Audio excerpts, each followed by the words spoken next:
শীতকালে প্রচুর পরিমাণ সিমের বিচি বাজারে কিনতে পাওয়া যায়।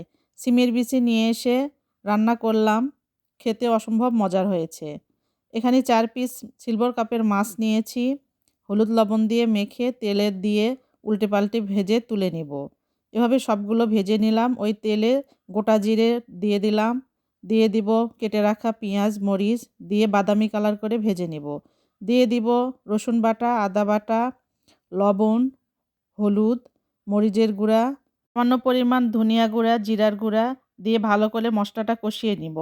কষানো হয়ে গেছে, দিয়ে দিব খোসা ছাড়ানো সিমের বিচি দিয়ে ভালো করে নেড়ে চেড়ে কিছুক্ষণ কষিয়ে নেব। কষানো হয়ে গেছে, পরিমাণ মতো পানি দিয়ে ঢাকনা দিয়ে ঢেকে কিছুক্ষণ রান্না করব।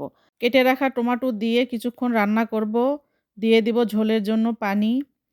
ঝোলের বলক এসে গেছে, দিয়ে দিব ভেজে রাখা মাছ, দিয়ে নেড়ে চেড়ে নামিয়ে নেব। খুব সহজে তৈরি হয়ে গেল সিমের বিচি রান্না।